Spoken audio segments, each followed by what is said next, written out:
I've been in the US since I was 0 years old. I realized that I've never actually had to take the US citizenship test and I'm automatically a citizen, which I feel isn't fair. I think I should probably know a bit more about our country than I actually do. That's why I'm going on this journey today to take a practice civics test that people have to take when they immigrate into the country, the United States. I will say this test is from 2008. That's like 15 years ago, which is actually insane. 2008 was a long freaking time ago. This is gonna be very interesting and probably very embarrassing. I probably shouldn't post the results of this exam, but I will anyway, for science.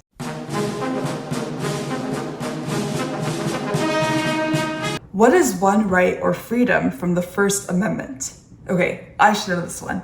So the First Amendment is freedom of speech. Second one is the guns. Third one is something else. I do probably know it. First freedom is definitely freedom of speech. Okay, perfect. So it protects the right of speech, assembly, and press. It protects the right to petition the government and freedom of religion. Democracy works only if people can talk to each other and share their opinions. Man, I really wish I was like under dictatorship instead. I think that would be more interesting.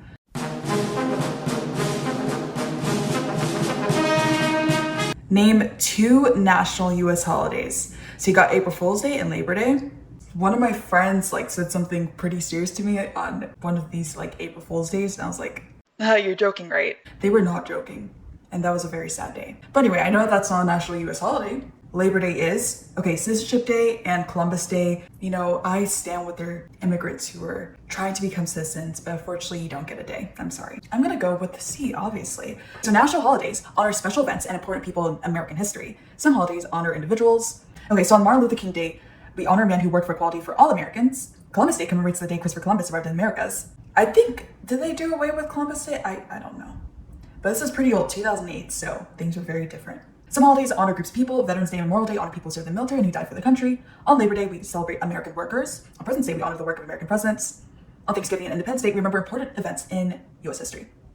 Christmas and New Year's Day are national holidays in the winter season. I know that the US has quite a few national holidays. I wonder how we compare to other countries, because I know the UK has, it's not Bank Day. It's something to do with the banks, where the banks are closed for some reason.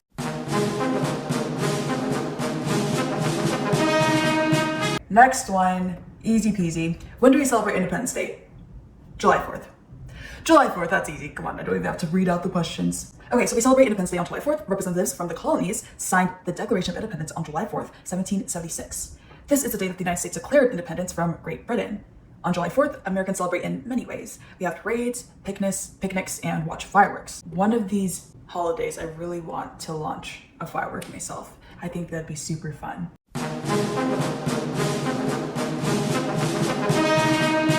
Name the US war between the North and the South. Okay, so we got the War of 1812. I honestly forgot what happened during that. I recognize the term. Different groups had an argument. The Revolutionary War, that was from Great Britain. World War I, that was in the early 1900s. And the Civil War, which is correct, wasn't very civil actually. The war between states in the North and the states in the South is called the Civil War. The Civil War started in 1861 and ended in 1865. Southern states disagreed with the North over slavery and other issues. They did not want to be a part of the United States. They formed their own country called the Confederate States of America, or the Confederacy. States in the North wanted to keep the United States together. They were the Union. The North won the war. The Confederacy became part of the United States again. I also will say, guys, that the actual citizenship test isn't multiple choice. You have to answer at least 6 out of 10 questions that the proctor asks you, and that's out of the bank of 100 questions. Which, I mean, still doesn't seem terrible if you literally just memorize 100 questions and then just, I don't know, be prepared for being asked 10 of them, and then you only have to get 60% on that. I don't think it's terrible.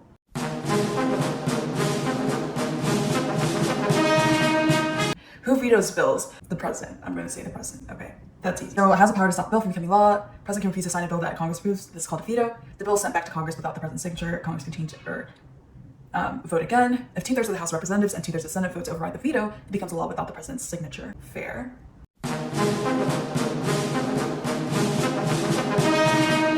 Other constitutions, some powers belong to the federal government. What is one power of the federal government? Provide schooling and education. I'll come back to that one. I feel like that might be at a state level. To issue driver's licenses, that's definitely state.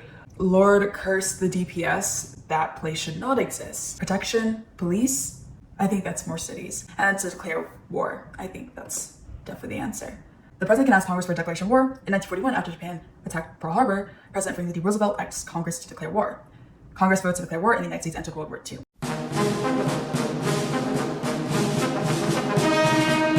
The idea of self-government is in the first 3 words of the Constitution. What are these words? We, the people of the United States of America, in order to form a perfect union. Anyway, we, the colonists, nah. It's we, the people. It explains that people elect representatives to make laws. This is a form of self-government.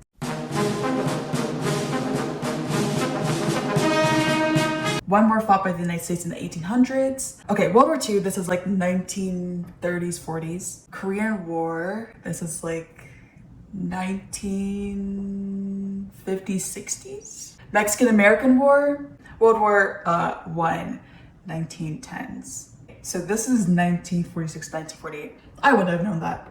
I wouldn't have guessed that. If you asked me for like specific dates, if that was like a fill in the blank, I would have gotten that wrong.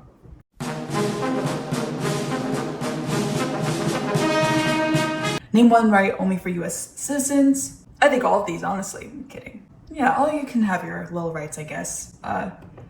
You can't run for federal office though. Not until you pass the citizenship test. You gotta know what the states are in charge of and know that the DPS is a terrible, hellish place.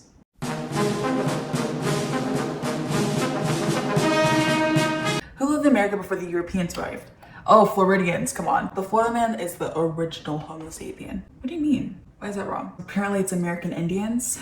So there were, still are, many nations of tribes of Native Americans. Each tribe has different regions, customs, and languages. Europeans arrived in America in the 1500s and later. Life changed for the Native Americans who met the Europeans. Colonial settlers spread disease to Native Americans. Settlers fought Native Americans and took their land. Native Americans reacted in different ways to the Europeans. Guys, I watched like a whole doc or video essay on like the most violent Native American tribe in the US, and 100% goes to Comanches. Like literally research like what they did to like prisoners of war or like their enemies. Yo, they did not chill.